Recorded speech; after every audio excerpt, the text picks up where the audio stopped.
Hi Cancer, welcome and this is your reading. Be open-minded po, hindi po halos lahat makaka-resonate.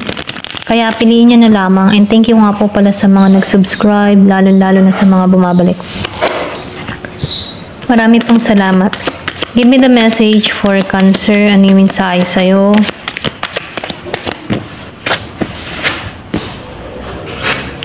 Give me the message for Cancer.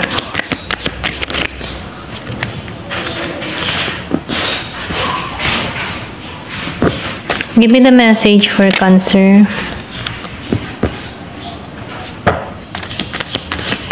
Give me the message for Cancer.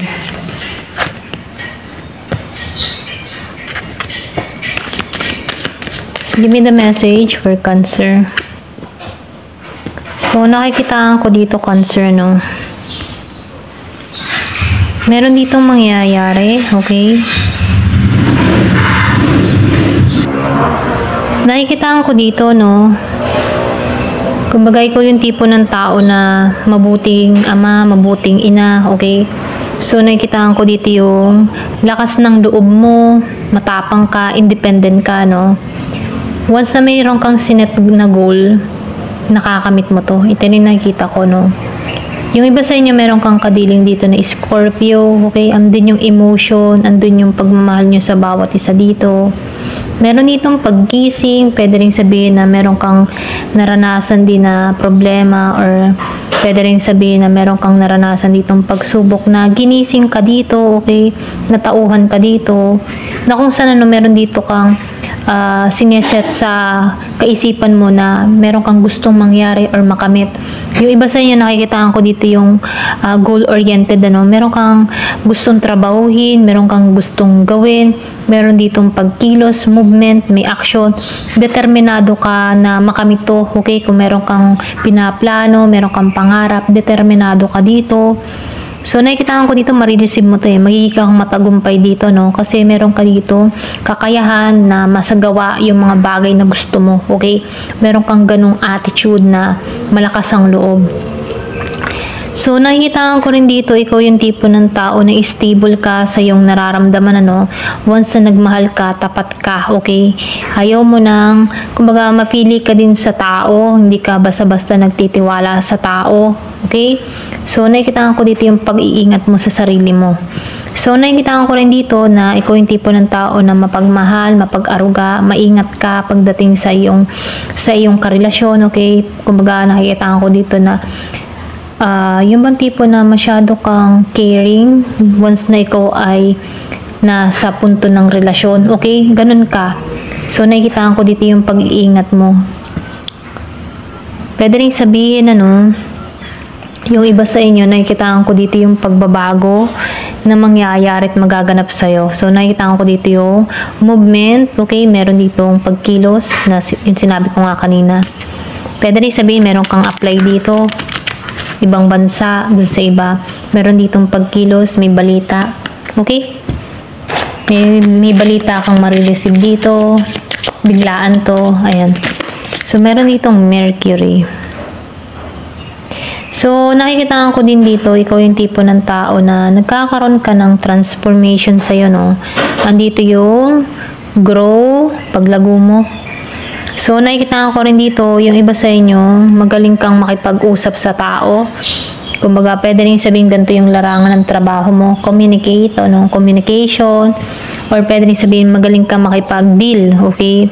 Kung meron ka mga proyekto, magaling ka makipag-deal, okay? Para makuha mo yung project, ganyan.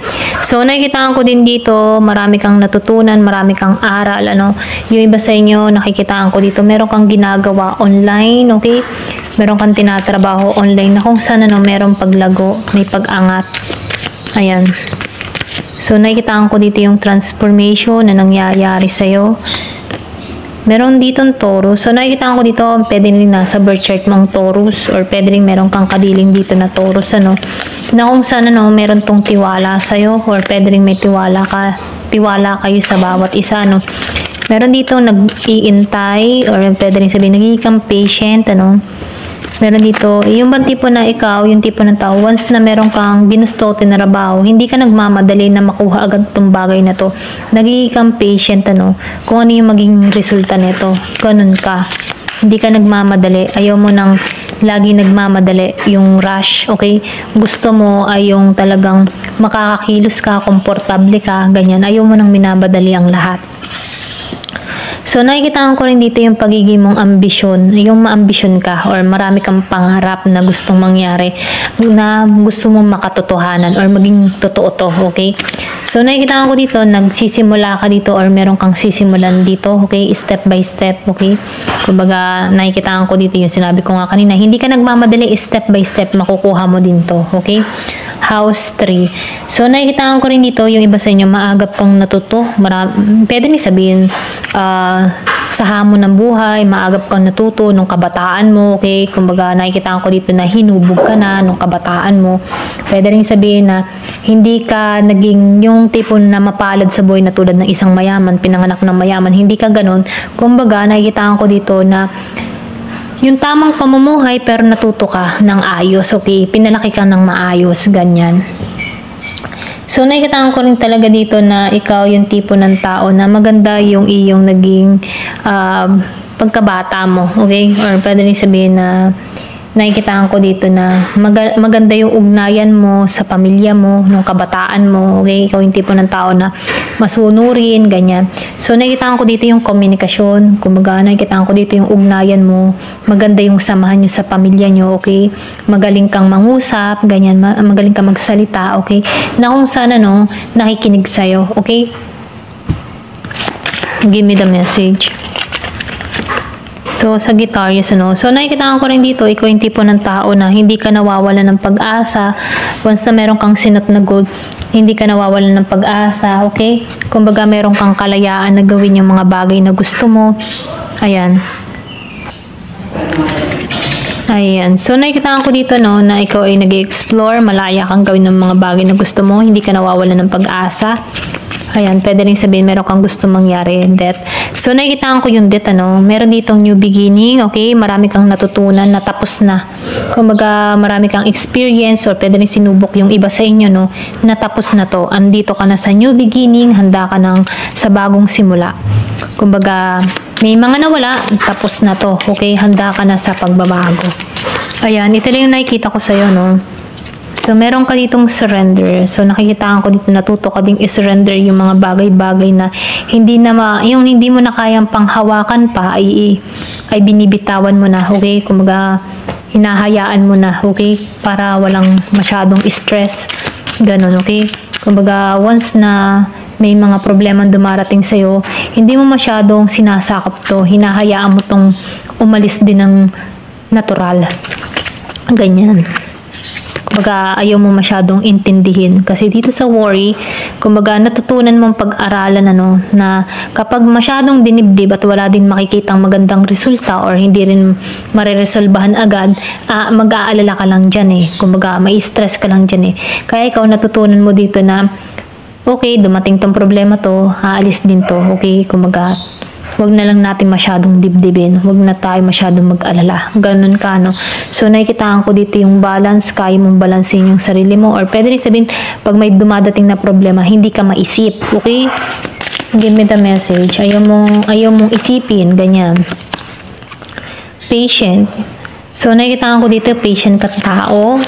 So, nakikitaan ko dito na tinatanggap mo lahat ng mga nangyayari sa ating buhay ay dahil sa kay God, ano, sa ginusto din ni God yun na maganap sa'yo. Pero, ganun pa man, nakikita ko dito yung patient mo. Kumbaga, dito, no, I accept that everything happened in divine order. Kumbaga, lahat na nangyayari ay dahil sa kay God, ano, sa kagustuhan ni God. Kumbaga, nafe-feel ko dito na hinahayaan mo na lang to, tinatanggap mo na lang to, kumbaga, sinusurrender mo din to. Kumbaga, nafe-feel ko dito, kahit may mga dumadating na pagsubok sa'yo, kagustuhan to ni God.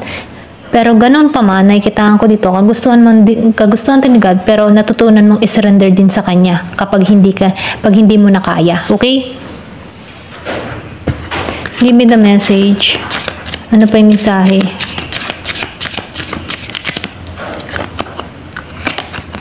Abundance. So, nakikita ko dito, no, magiging kang masagana dito, okay? Meron ditong abundance na parating. Kumbaga, nafe-feel ko dito, nagiging kang patient sa lahat. Kumbaga, nakikita ko dito na natutunan mong i-manage yung mga dapat na hindi na kayang panghawakan, pakawalan. Nagkaroon ka ng pangunawa dito. Kumbaga, nakikita ko din dito na natutunan mong i-limit yung sarili mo, okay? So, nakikita ko dito, meron kang hinihiling, meron kang minamanifest dito. At kung ano man yung mga desire mo ay mapupunta sa realidad, okay? So, nakikita ko dito na meron ditong abundance na parating sa iba, okay? Kasi meron ditong emperor matalino ka kumbaga born to be leader ka. Kumbaga alam mo kung ano yung gusto mong mangyari sa buhay mo. So nakikita ko dito, meron ditong magaganap sa iyo na pagbabago. Okay? So nagiging ka lang patient sa mga ginagawa mo, sa mga gusto mong mangyari or sa mga resulta. So patient ka lang dito, alam mong makakamit mo din to. Okay? Ganun. Hindi ka nagmamadali. Kumbaga nafe-feel ko dito na ipinagpapasa Diyos mo ang lahat. Okay? Ganun yung faith mo dito. Pinagpapa-Diyos mo na lang. So, nakikitaan ko dito, no? Meron ka ditong John 16:24. Ask and you shall receive that your joy may be full. So, di ba? Kumbaga, nakikitaan ko dito, tinuturuan ka dito Kumbaga, sa card mo, no? Kumbaga, kapag hindi mo na kaya, hindi mo na control lang lahat, nire-release mo to. Tinuruan ka dito na i-surrender sa Kanya. Kumbaga, nakikitaan ko dito na nagiging patient ka kasi ayaw mo nang alalahanin. So, nafe-feel ko dito, binibigyan ka dito ng mensahe. Ano man ang hingin mo, ay ipagkakaloob ko, okay? Para ma-pull ng kagalakan at mabuo ka. Yung bang tipong ganun, no? Kumbaga, ganun yung sinasabi dito, no? Ask and you shall receive that your joy may be full. Kumbaga, yung sinabi ko nga kanina, magsabi ka sa Kanya, ibibigay Niya para magalak ka, okay? Para mabuo ka, mapuno ka ng galak, okay? Mapuno ka ng saya, okay? So, nakikitaan ko dito, malawak yung biyaya Niya para sa'yo. Malawak yung gusto Niyang mangyari sa'yo. So, magtiwala ka lang, patient ka lang dito, no? Kasi may bagong simula, okay? So, nafe-feel ko dito, meron ditong magandang magaganap sa'yo na kung saan, magtiwala ka sa Kanya, okay? Ito lang yung mensahe, Thank you for watching. Love and peace.